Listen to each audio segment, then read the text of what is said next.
Hey, one more thing before you go. Do you know that laughter really is the best medicine? Do you want to know how to combine laughter and yoga to help you improve your life and those around you? Can you remember the last time you really just laughed uncontrollably? In this episode, we're going to explore laughter and how it can make us feel better, how it can change the moods of ourselves and those around us, and then how to combine it with yoga for a greater sense of health and well being.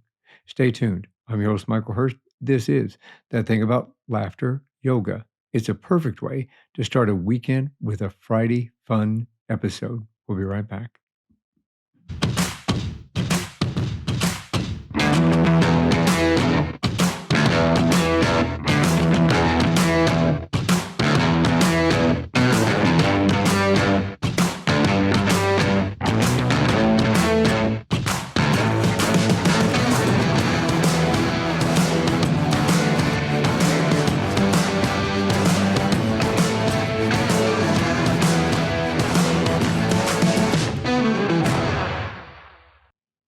My guest is Pete Cann, the Laughter Man.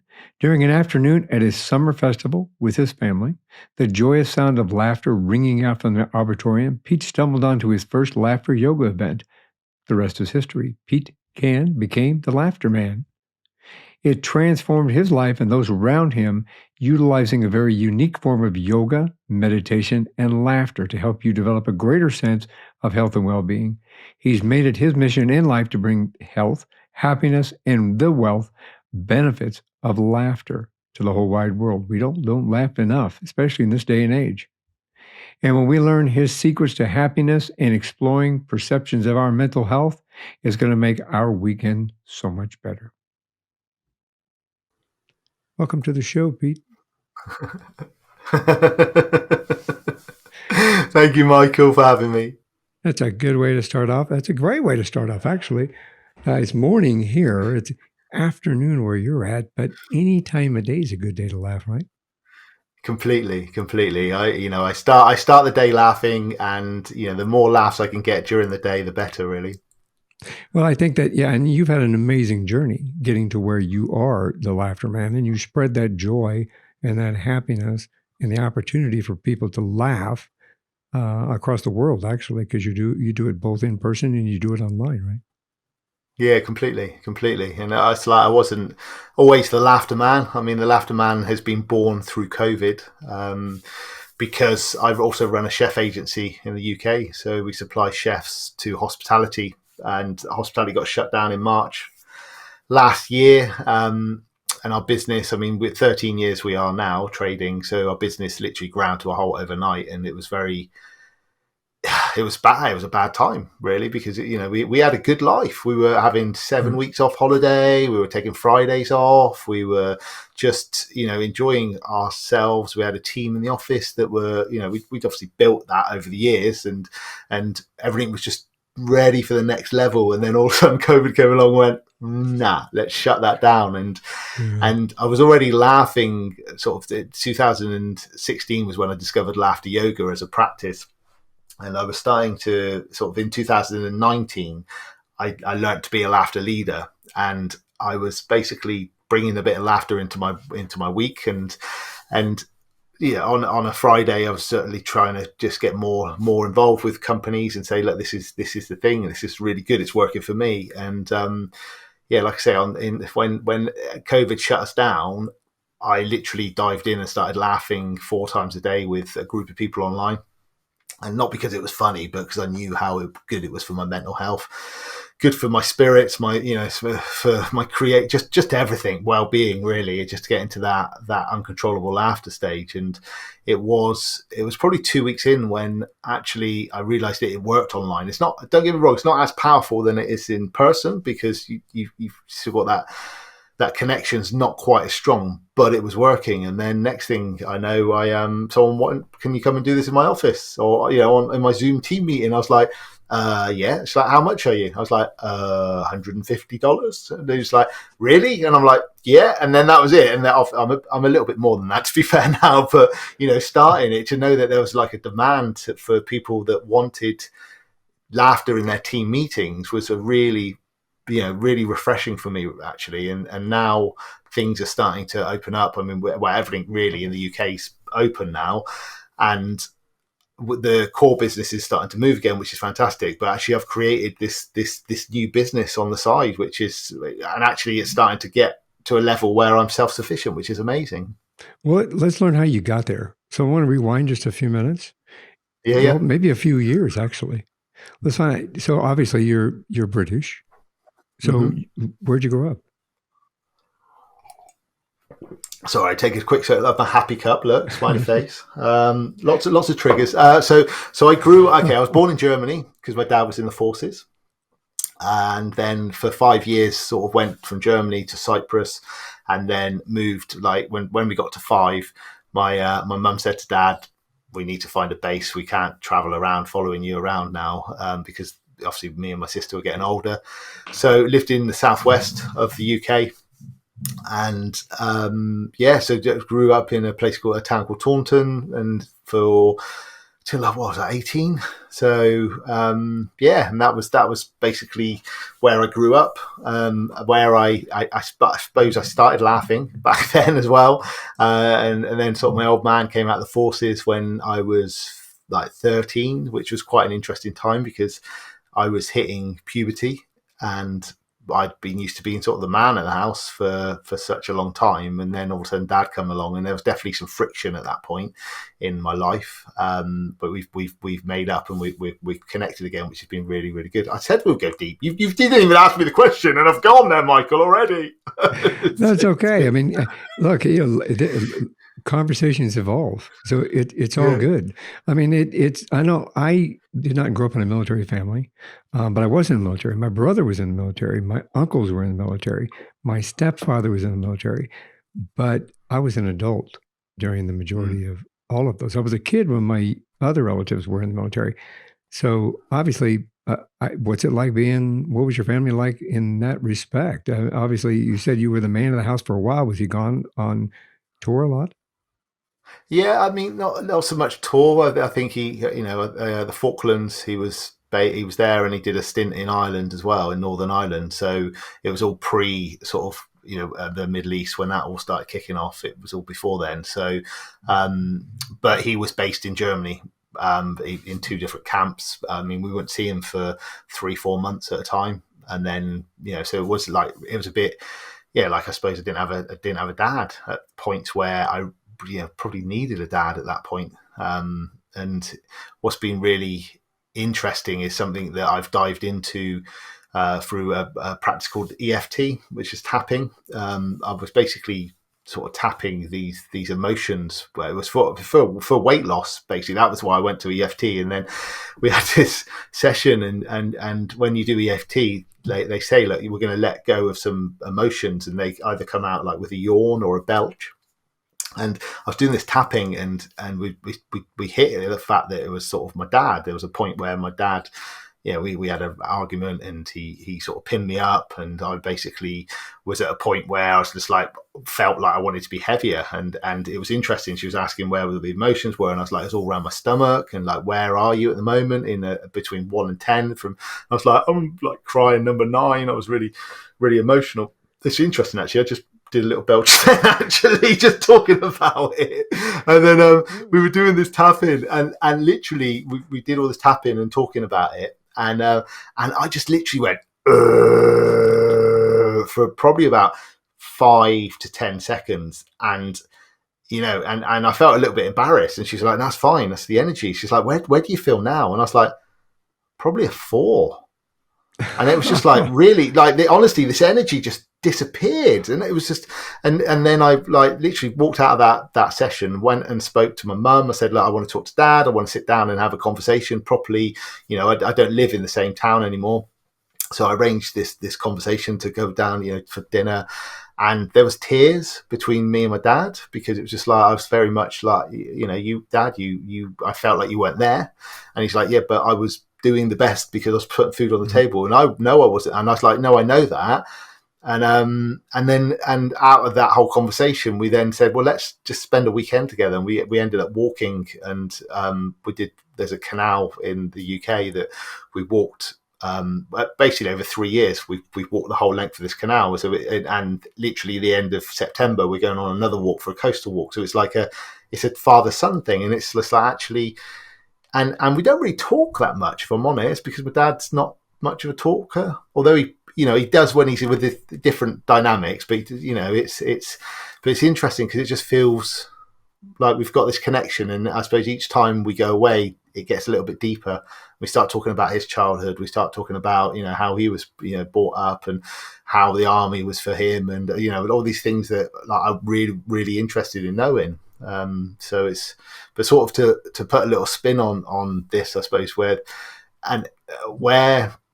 now I'm the laughter man. Like I remember when I was at school and I was doing drama as one of my exam, or wanted to, because you get to, in the UK it's called GCSE, so you choose what exams you're going to do, and I really wanted to do drama because I loved being dramatic. I loved the whole drama side of things, and my dad was very much, no, you need to do physics and chemistry, and because he was from like a mechanical engineering, that's his brain, and that's not where my that's not the way my brain works, and so I ended up doing the sciences, and sort of resented that, if I'm honest. But now if I look about what I'm doing, actually the showman's here. This was obviously from back in the day. It's been a bit boxed up, and slowly it's just Jack in the Box. I keep, there's a delay, Michael. It's crazy. Do you know what? I'm just going to swap my screens. There you go. Right, that's better. It's not as off-putting anymore. It's fine. I will. I'll catch the corner of it. It's all good. It's all good. Outstanding. So we're back, actually. So that's interesting. I mean, I'm glad that you were able to take some opportunity to get to know your father a little bit better. We don't always have that opportunity. When I first started, one more thing before you go, a lot of what my message is to be able to say what you wanted to say, do what you wanted to do before you don't have the opportunity anymore. So that's actually a very good thing. You got the opportunity to reconnect with your father, which is great, actually. Yeah, definitely. It's it's good. It's and like I say, we still see each other quite regularly anyway. But it's just that weekend is just a nice bonding session, and like I say, just to get to understand him more. And actually, what has made me is being more present with my kids.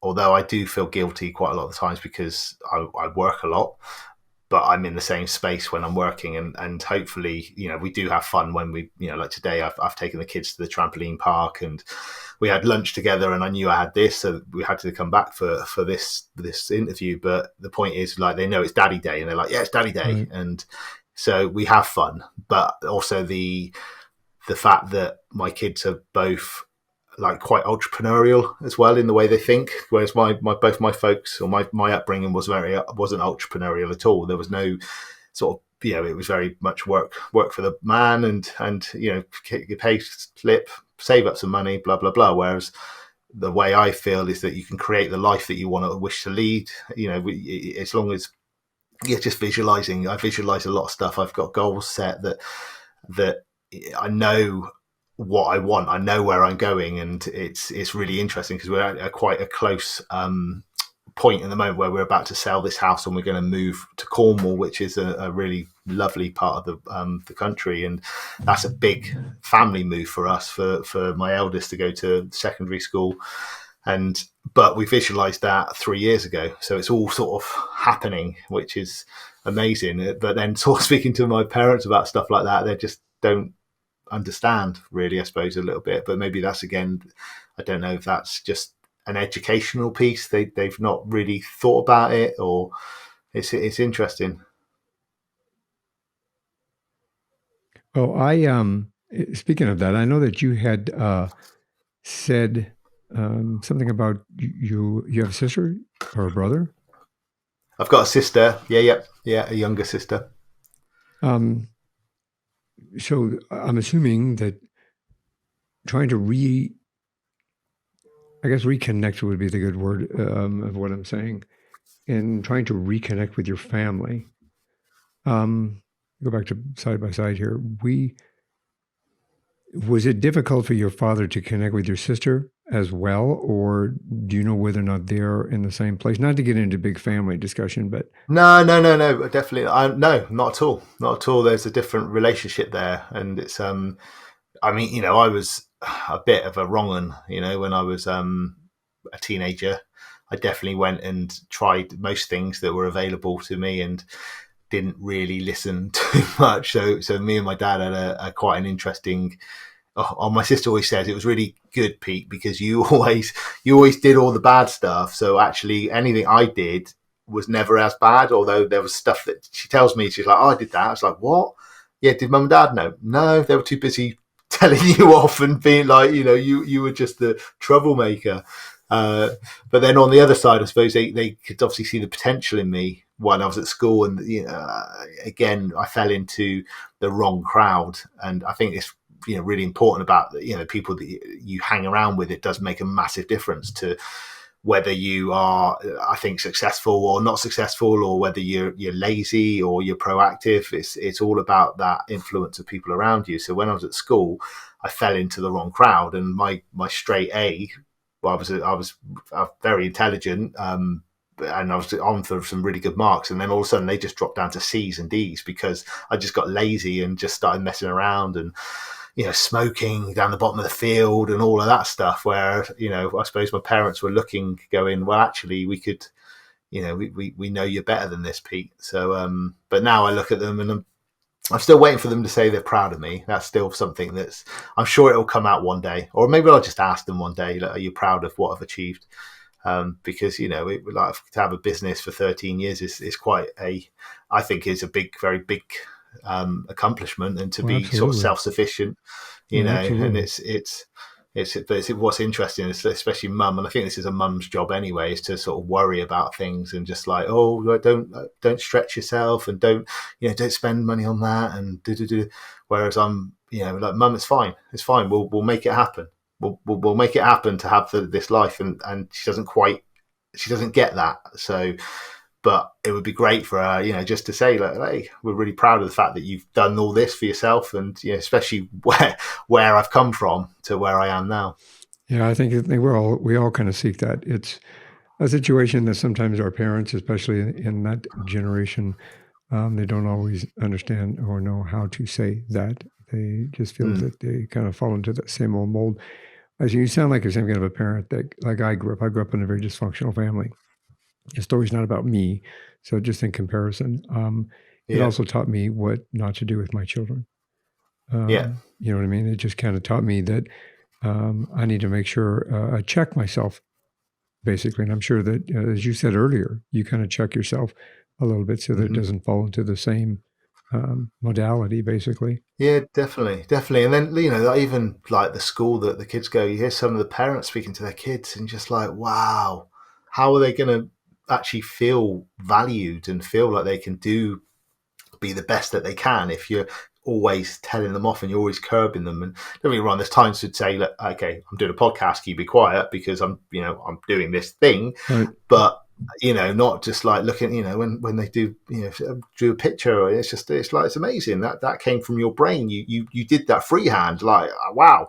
It blows my mind sometimes. Like, there's times where I ask my kids just a quick spot times table question, like 7 8s, and like Neela, my eldest, just like bang. I should have been able to just say what that was then, but I'm not gonna. Yes, I am. I'm gonna do it. It's 54. Is it? No, it's not. It's 56. Well, we call it a long day, right? It was just a long day. Yeah. Oh, brilliant. I have those long days occasionally. Don't worry. Yeah. My daughter would have beat me to that one. So, but yeah, no, there's an interesting story that happened the other day when, because again, I mentioned about visualization, and I spoke to Neela, my eldest, and I said, look, what do you want to achieve? What's your goal at the moment? And she just said, I'd love to get £1,000 by the end of the year. And I said to her, it's just like, okay, that's cool. So how are we going to do that? What are you going to do? She's like, well, I could wash cars. I was like, okay, yeah. So say you get £10 per car, how many cars do you need to do? And she's like, well, 100. I was like, okay. And if you did, if you wanted to do it in a year, how many do you have to do? She's like, well, just like nearly 2 a week. I said, okay, that's great. So when you've washed these cars and you've got the £1,000, what are you going to do with these £1,000? And she's just like, well, I'll pay someone else to wash cars and I'll get some equipment. And I was just like, wow, that's an entrepreneurial comment right there. And I was just like, my job's done here. Not that she's washed one single car yet, but we've got to think in the right way. Oh, that's brilliant. That's amazing, actually. When they come up with this opportunity for growth, it kind of gives us a light bulb moment in our own lives going, wow, we did do something right.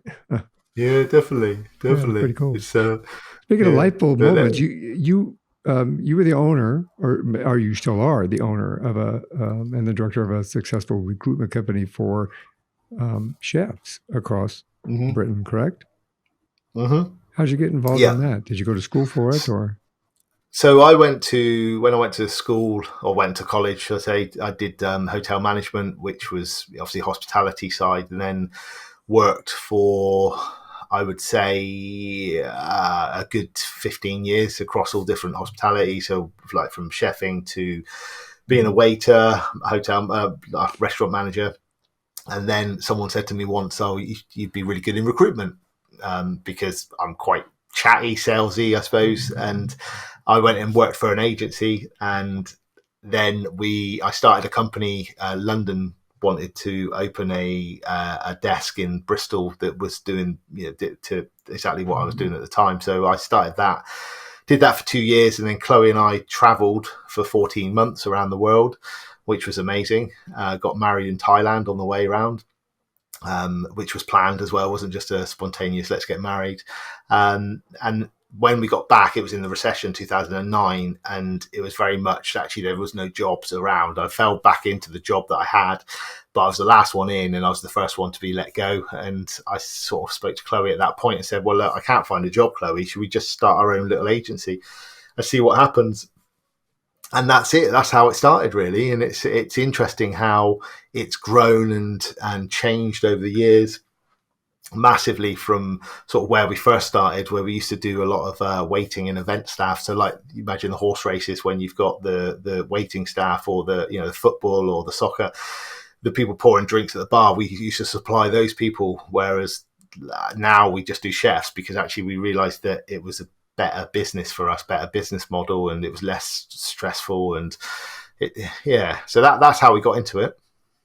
Well, does that give you an inside scoop on having a chef come over and cook for you every once in a while? Yeah, exactly. It's not. We haven't quite got there. I mean, I still cook myself. I need to make sure that you're the best chef for this, for this particular job. So yeah. Well, what can you do? Show me. At what point did you get involved in laughter yoga? Okay, so this is an interesting one, because in 2016 was at a festival. So we go to this festival every year called WOMAD, and which means World of Music and Dance. And I was walking through the Arboretum, and I heard laughter, and I thought to myself, there's got to be a comedian on stage. And as I walked around the corner, there was 100 people lying on the floor laughing, and I was just like, what is going on? I know I'm at a festival, but this is really quite bizarre. And there was a sign saying laughter yoga at 11:30 daily. So I went and saw Chloe and my kids, and I said, look, Daddy's going to do laughter yoga tomorrow, do you want to come along? And they're like, no, you go and do it, Pete, you go and enjoy yourself. So I went along on that day, and the lying down bit's the end of the session. So we did lots of different laughing and breathing exercises. And the thing is, with the yoga, it's all about yogic breathing. We're not doing downward dogs and all those stretch poses, but there's a lot of movement involved. But we're doing all this laughing exercises, and your body doesn't know the difference between fake and real laughter, which is, I find, really quite interesting. So we were doing these fake laughing exercises, and it probably took about 5 minutes, and then this real genuine laughter started coming on. And then after 20 minutes of doing all these exercises, you lie down and you can't stop laughing. You literally, everything's wobbling, everything's touching. You've got all these pressure points on the floor, so you're just wobbling and laughing away. And we've probably kept laughing for about, I reckon, 10 minutes minimum. And then Steve, who was running it, said, right, everyone just calm down, take a deep breath, and let out any last laughs. And this lady next to me, I still remember it, she went like that, and it was just like, boom, off we went again on this magical laughter like experience. And we do a meditation at the end of the laughter yoga session. And we did this meditation. Steve brought us back to, because obviously we've been high on this laughter, like a euphoric feeling. And he brought us back down into this meditation. And I sat up and I felt really energized. I felt high. I felt really clean in the mind. I felt really focused, energized, just amazing. And I remember going to see Chloe at the children's field, which was around the corner. And my eyes were just like wide open like this. And she's just like, Pete, what are you on? It's like 12 o'clock at the festival. I was like, this is just laughter. Literally, I was floating along. And I just knew then I needed to do more of it. And I said the following year, I waited a year. I tried to find some in the area, but there wasn't any going on. So the following year, I did all 4 sessions at the festival. I knew, and that was 2018. So I knew then that I needed to like learn how to practice this, how to teach it. And yeah, that was the story really. And it's just been amazing. So, but what was interesting, so 18, there was no laughter yoga. Steve decided to step down. So I put my hat in the ring, so to speak. If you see my profile picture, you'll know what I'm talking about. Actually, no. It's behind you. Know what It's I'm up talking about. yeah, It's behind you. It's behind you. I noticed it sneaking up on you. I saw it. Yeah, exactly. So, we put the... so 2019, I basically put my hat in the ring, and I ended up running this session at this festival with like 100 people around. It was amazing. The energy was just like electric. All of this laughter lifting me up, and so that was the start of it, really. That's very cool. What's the principle behind laughter yoga? So there's a few principles. Is the fact that you don't need humor to laugh. You don't need jokes. You can literally laugh by using these different techniques. Your body doesn't know the difference between fake and real laughter, which again still blows my mind. And it's just like it's a combination of just breathing and laughing exercises. So and there's childlike play as well. So when you're they say children, like there's scientific evidence to prove that children laugh 200 to 300 times in a day. And then as adults, we may be lucky to laugh 10, maybe 15 times if we're lucky in a day, which blows my mind. But then I suppose the more people I speak to and I you get to know people, like I hear stories where people haven't laughed for like 4 or 5 months. And it's just like, whoa, how it's, and when I mean laugh, I mean properly laugh, not just like, like sort of a false sort of giggle. We're talking full belly laughs. So and I mean it was founded in India by a guy called Madan Kataria back in 1995, where again he was in a park telling a few jokes and he realized that actually the jokes were getting a little bit thin. But he was a physician, so he knew the benefits of laughter. So he just sort of created this movement, and now it's across I think like 90 plus countries, and there's like thousands of clubs, and yeah, that's pretty crazy. It's interesting when you stop and think about it. And I'm sure this whole COVID battle, not just this last year, but the last year and a half actually, has really kind of put a damper on people's laughter and the ability to laugh, because it's changed our lives in such an immense way that I think people forgot to have humor, forgot to laugh, because the life around us had moved at such a pace in regard to loss, in regard to desocialization, basically. Especially if you're an extrovert, going from an extrovert to an introvert, being locked in the house all the time would create an environment for depression and negativity, I would think.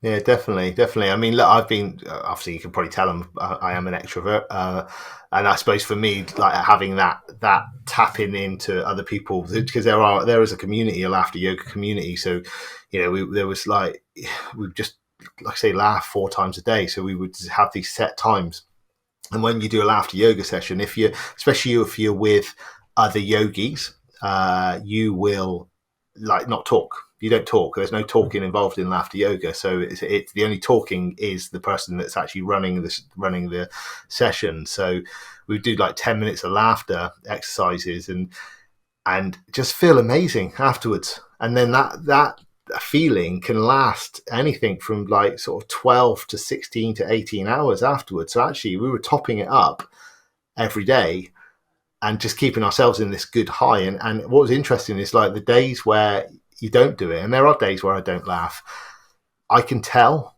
in my mood that I haven't laughed, and my family can also tell. Like there's been times I'm close, like, just go and laugh, Pete. Go and do have a laughter session somewhere, because you need that. You know, let's get yourself out of that funk and get yourself back into the higher state again. And yeah, it's just really interesting. And the fact that like our body, you know, it's in us. We can all do it. We can all do a laugh. I think we should do one now, Michael. Absolutely. You just start Perfect. laughing. Right. Yeah. No. I'm going to guide something. Let me just drop that off there. Right. There is a delay on this, but Oh, that's you still fine. got I'll a cope with delay? it. You're It's not in, fine. It's there's no fine. delay on my side, so it's okay. Perfect. Right. What we're going to do then, we're just going to, like, and this is for the listeners, and obviously if you're viewing, copy me as well. So we're going to put our hands out in front of us, and we're just going to take a lovely deep breath in. We're just going to let out a long sigh. Okay, this time we're going to take a deep breath in. We're just going to let out a long ha. Okay, so deep breath in. And ha. Okay, that's all laughter is. It's just a ha on an out breath. Okay, so now we're going to take a deep breath in. We're going to hold it for 5 seconds. And then we're going to laugh for 10 seconds like it's the funniest thing we've heard all day. Okay, so take a deep breath in.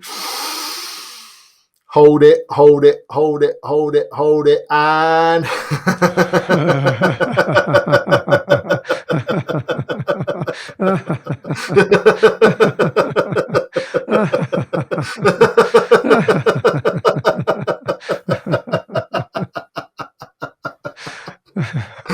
and that is the premise of it. It's just like, and I mean, Michael, how do you feel just after that little Well, lift? it felt great. I mean, it felt great. Actually, it's kind of one of those things that makes you want to keep laughing.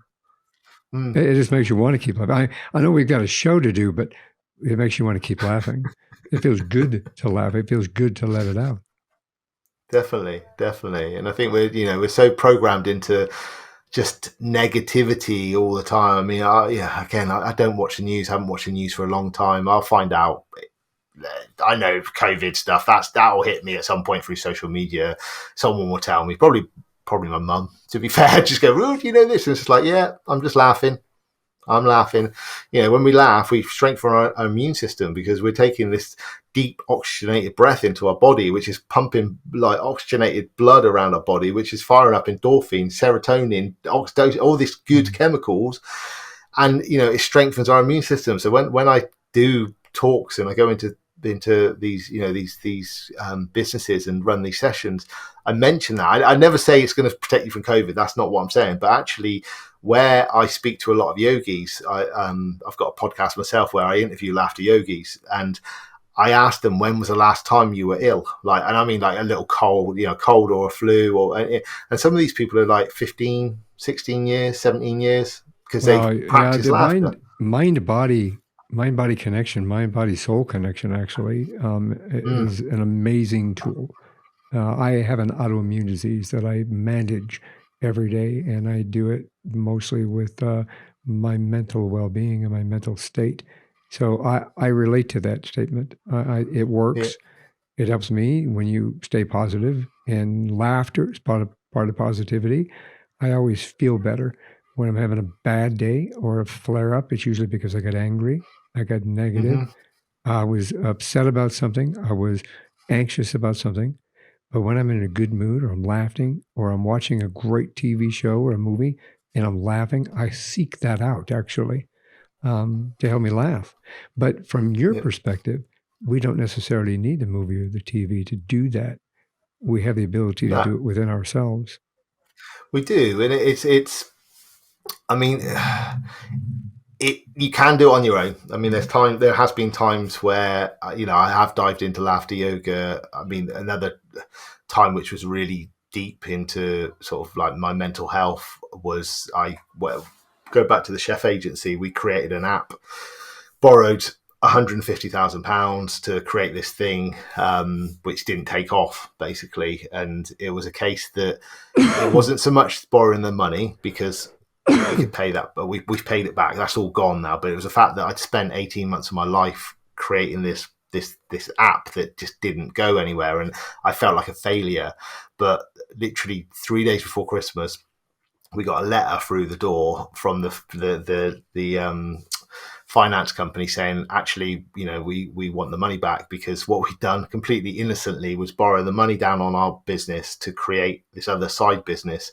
Although there was both chefs, so there was definitely alliance. But through the letter, it was just very much, we want all the money back, or we want a second charge on your house. And it was just like, wow. It was very much, like I say, it felt like a failure. Felt very, what had I done to the family? What had I put them through?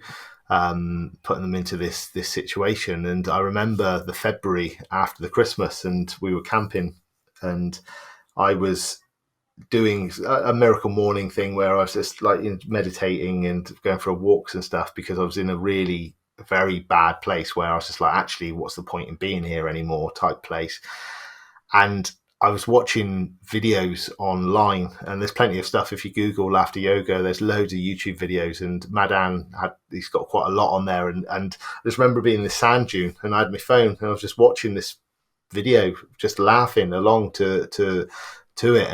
And it wasn't an instant release, as in instant, wow, I'm better, I feel amazing. But I could feel my mood lifting when I did it, and I was just like, wow, this is really powerful. And so you can laugh on your own. It is possible, as long as, I think, if you're watching, like I say, watching movies, but the fact that there's a lot of laughter clubs out there, that there's probably one in your neighborhood. If you typed in your area laughter club, one will pop up, I'm sure. Or there's definitely stuff online now where there's these groups of Zoom rooms where you've got like 50 people all just laughing.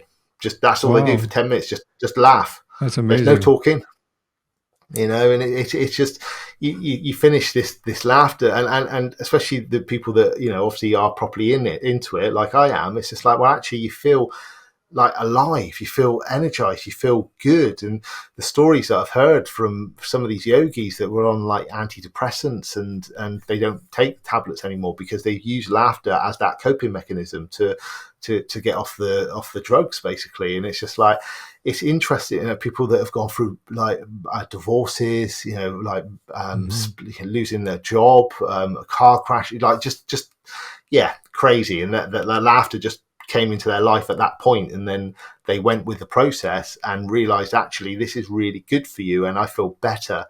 And maybe it's not so much they feel like it's good for them, but they actually, like you said, Michael, when you laugh, you feel good, so you seek out that laughter to prevent the flare-ups. It's really interesting.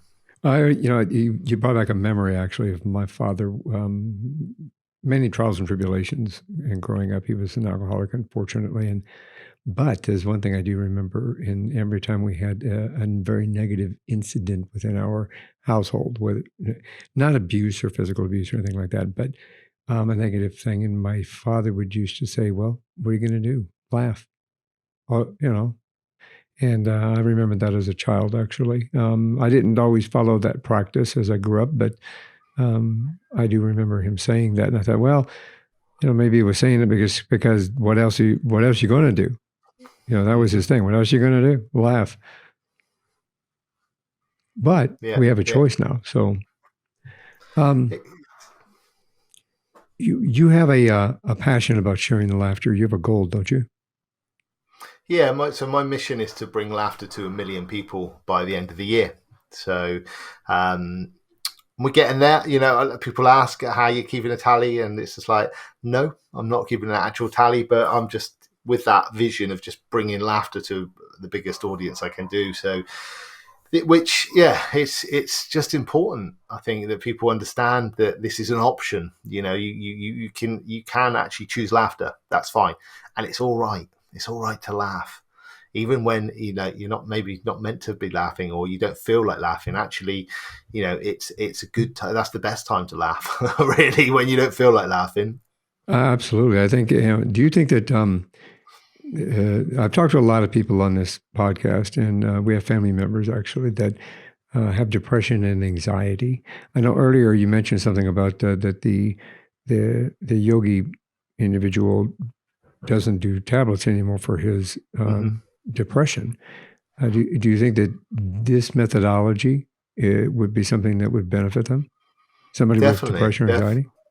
Yeah. Because I mean, it curbs um, depression and anxiety and stress, basically, and overwhelm and all of those, those feelings when we're laughing. And it's really interesting because I get overwhelmed every now and then, not a lot, as much as some people, but there's times where everything just seems a little bit too much on top. But actually, when you're laughing, when you're actually in that moment of uncontrollable laughter, and that's the magic, is getting to that uncontrollable bit, which again, the more you practice it, the easier it becomes, then you are actually completely present. And you think about the last time that you actually were doubled up with giggles, whatever that was, whether you're out for a meal or you're watching or whatever, you just couldn't stop laughing. One of the children did something. You forget about everything that is going on in your life at that moment because you're completely present in that moment of time. And that's what's really, really interesting. And it's the chemistry in the brain is like I say, the release of the endorphins and the serotonin and the dopamine and all of these good chemicals that are washing your brain. And it just makes you feel naturally like energized and naturally like stress less, basically stress less. Less, is that right? Less stressed. Less stressed. Yeah, less stressed. You got it. Yeah. Yay. So it's and it's magic. It's magic how that happens, So it's I would highly recommend sort of just if you're listening to this, just dive in a little bit. If you're a little bit intrigued, I mean, especially if you tried that little exercise I did a minute ago, because that's the bit. If you try that and you laugh along, that's the first step. And I always like to say you've got to try this 3 times as well, because the first time you're going to feel really uncomfortable doing it. You just will, laughing for no reason at all. It just feels really odd, really strange. The second time, you start getting it a little bit and going, actually, you know what, I feel better for this. And then the third time, you basically, wow, I would like to think you're addicted to it and just going, actually, I can make myself feel good by laughing on a daily basis. And I mean, my wife Chloe doesn't do it. She's done a few sessions with me, and she's very much like, no, I like to run. That's my way of dealing with sort of everything that's going on in my life. And I'm like, and there's times where I'll go out to her and she's just like, I'm really stressed. And I can tell she's stressed and she's overwhelmed with stuff. And she's got so much going on. And I'm just like, let's just try this. And I do the breathing exercise. Like, I'm not laughing. And then, but I subconsciously, we go into that laughter space, because I don't just go, right, try this, do that. I just like, we start chuckling, or I'll give her a cuddle. And then, and if you think about when you hug someone, if someone's laughing when you're hugging, it just automatically just makes you sort of jiggle and start laughing as well. So yeah, it is a really powerful thing. What about tickling? Can you tickle? Can you jumpstart it?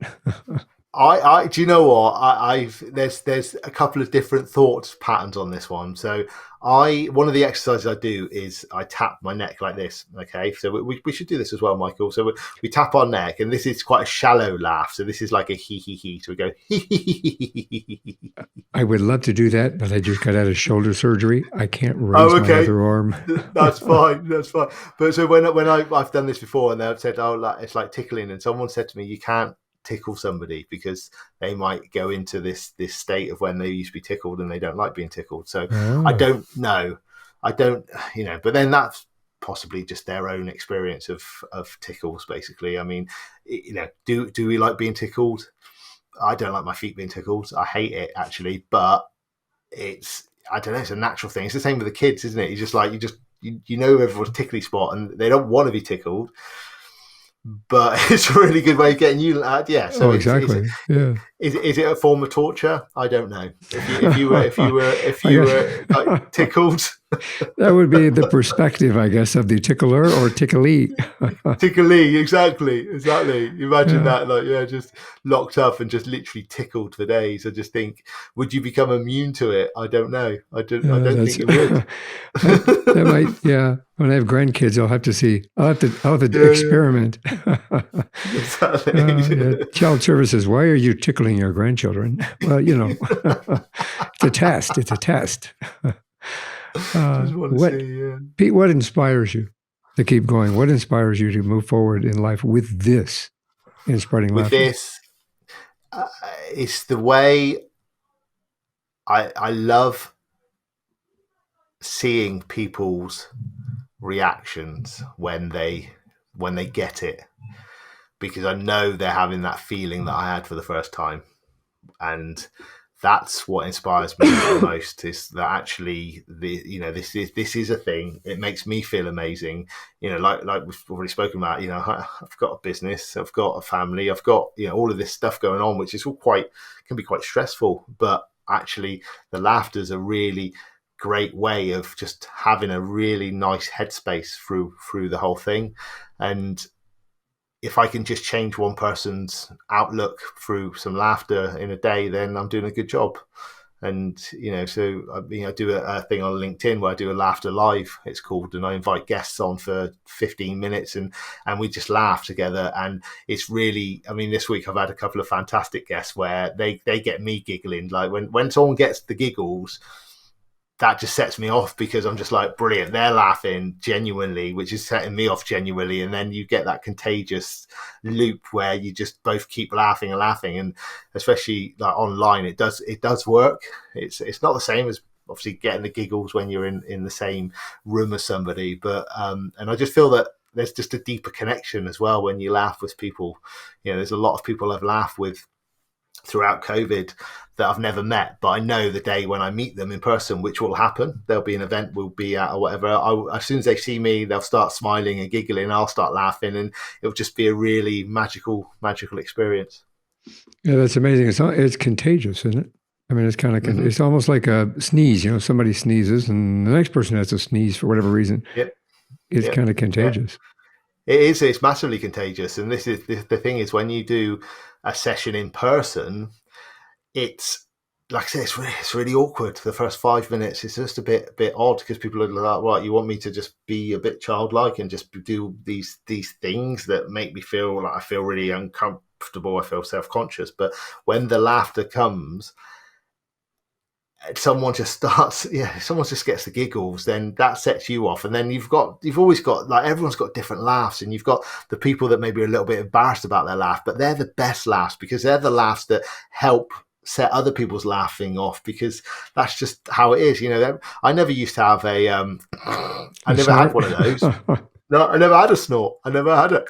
Never. But I've learned to bring it into my laugh now, because actually it's just a really, it's just obviously a sharp intake of breath. Really, that's what you're doing. You just, you're in that moment. Yeah, it's So amazing. yeah, Somebody no, snorts and everybody starts laughing more. yeah, exactly. It's I do a cheeky laugh where when you do a session, and it's one of the last exercises you do, and it's called silent laughter, and where you do all these different laughing exercises, so everyone's being very loud with their laughing, and then the silent laughter is like reminding you of the day when we used to be at school when you weren't supposed to laugh, and you've got to keep that laughter under wraps. So actually, and it's quite hard to do it now because we haven't quite got to that point, I don't think, but you're just like like that, and you can see people just go naturally. But then if you throw a little in there, Yeah, boom, off they go. It's brilliant.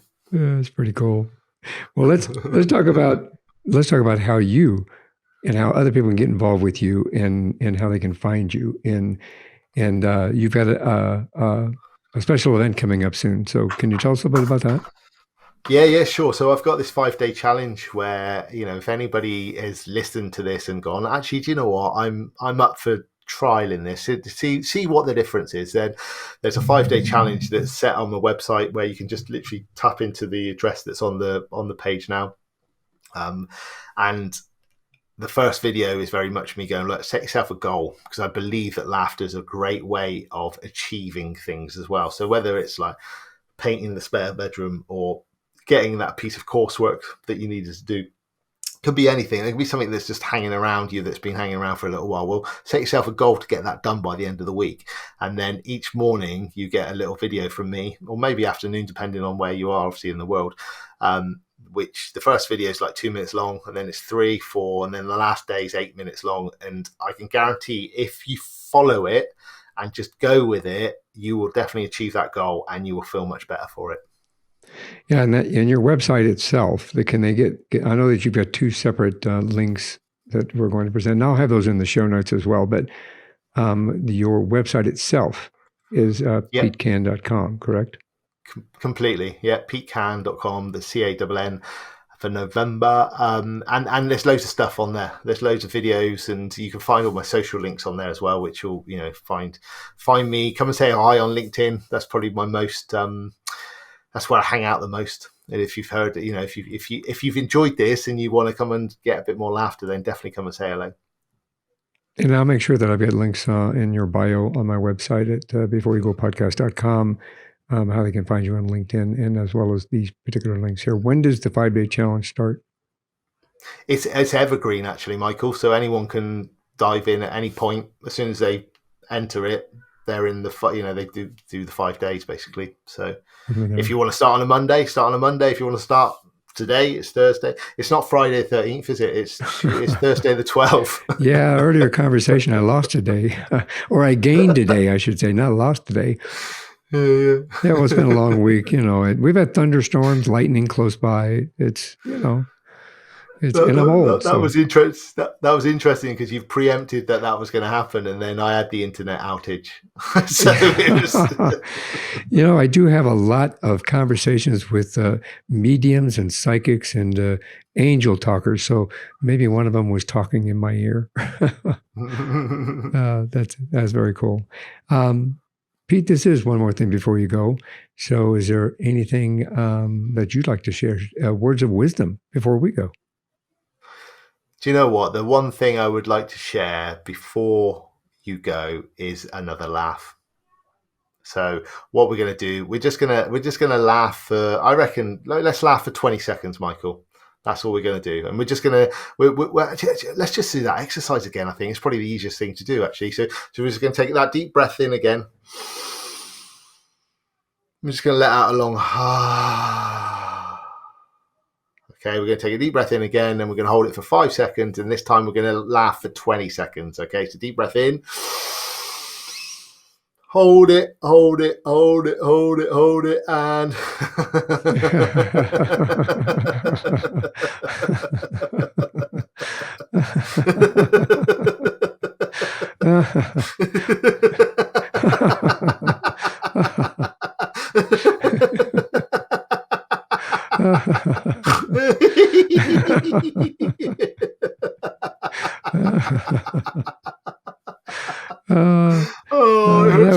that was fun. That was fun. It really was fun. And that's it. I'm off now. It is an amazing opportunity for you to experience this in such a good way that I think that those are excellent words of wisdom, actually. I think that everybody should take that 20 seconds, take that opportunity, take that time to do that. So, Pete, thank you very much for being part of this conversation. I really appreciate what you've got to share and what you've been able to share with or provide to us in regard to obviously moving our life forward in a very positive way. So thank you. It was my pleasure, Michael. Thank you. So thank you for joining us on One More Thing Before You Go in this conversation with Pete. Don't forget we're on YouTube, Apple, Spotify, and all your favorite listening platforms. Please support us and subscribe. It's free. You can watch us on YouTube, on Apple, on Spotify, everything. Please check out our iOS and our Google Play Store app. They're available now. You can find them in the App Store and you can find them in the Google Play Store. So we will see you next week. Thanks for listening to this episode of One More Thing Before You Go, a unique conversation about life. If you like our show and want to know more, check out our website at beforeyougopodcast.com. That's beforeyougopodcast.com. Tell your story, share your expertise, contribute to the blog, and subscribe to the newsletter. You can find us as well as subscribe to the program and rate us on your favorite podcast listening platform. And one more thing before you go. Have a nice day, have a nice week, and thanks for listening. One More Thing Before You Go, a unique conversation about life podcast, is a creation of One More Thing Productions, established 2010, all rights reserved.